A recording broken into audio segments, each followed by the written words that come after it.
Lesson we are discussing is algebraic simplifications and transformations. Some systems allow to manipulate the mathematical expressions. Such systems are known as mathematical symbol manipulating systems.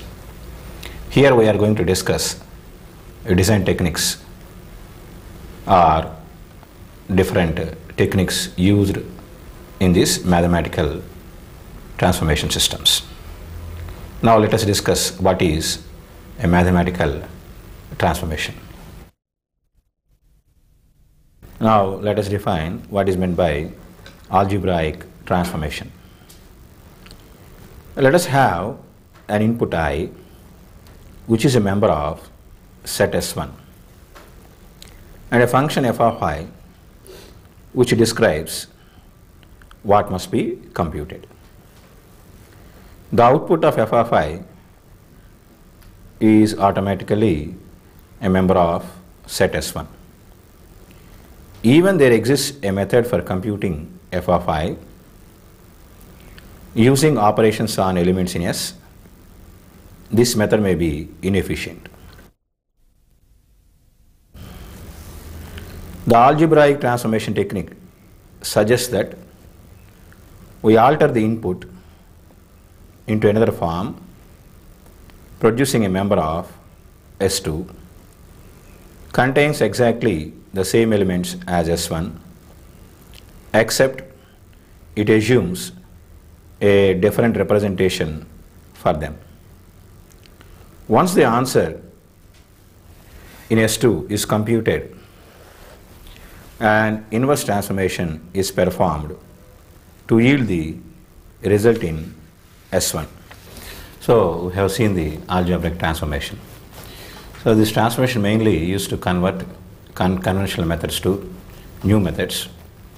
The result won't change, but by the help of these new methods we can reduce the time complexity. As we have seen previously, if there is an input I in a set S or S1, we will use some mathematical function f to produce some output. If we use same conventional method, the time complexity may be more. For that purpose, we invent some new method and we will find out outputs which belongs to another set S2. The elements in the S2 and elements in the S1 are somehow related. The elements in S2 we are represented in another form. They are nothing but elements of S1 only, but they are represented in another form. To get back to the original form, we again will use the reverse transformation and we'll get the answer. All of you know we have one simple example. In computers, the mathematical operations such as addition, subtraction, multiplication of integers is performed in binary. We want to add two numbers. They are integers, let us say 2 plus 4.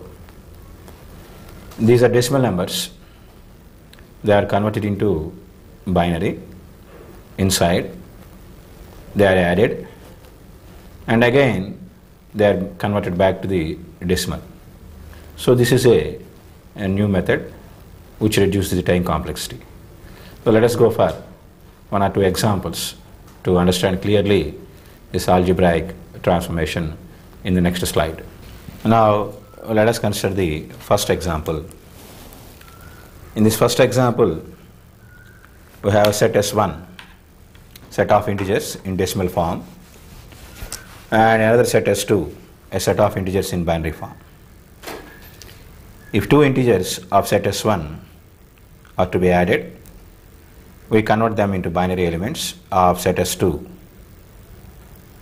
perform the operations and transform the result back into decimal form as we have explained earlier. The algorithm to convert the elements of S1 to S2 and back is very simple and all of us know. To convert the elements from S1 to S2, that is from decimal to binary, a repeated division by 2 is performed, and to convert back to S2, from S2 to S1, repeated multiplication by 2 is performed. So the time complexity will be reduced here when we convert into binary. Similarly, let us go for another example. The second example, polynomial multiplication.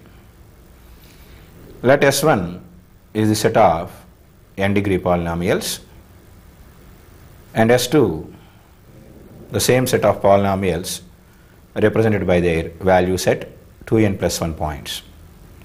So S2 has the n degree polynomials which are represented at 2n plus 1 points.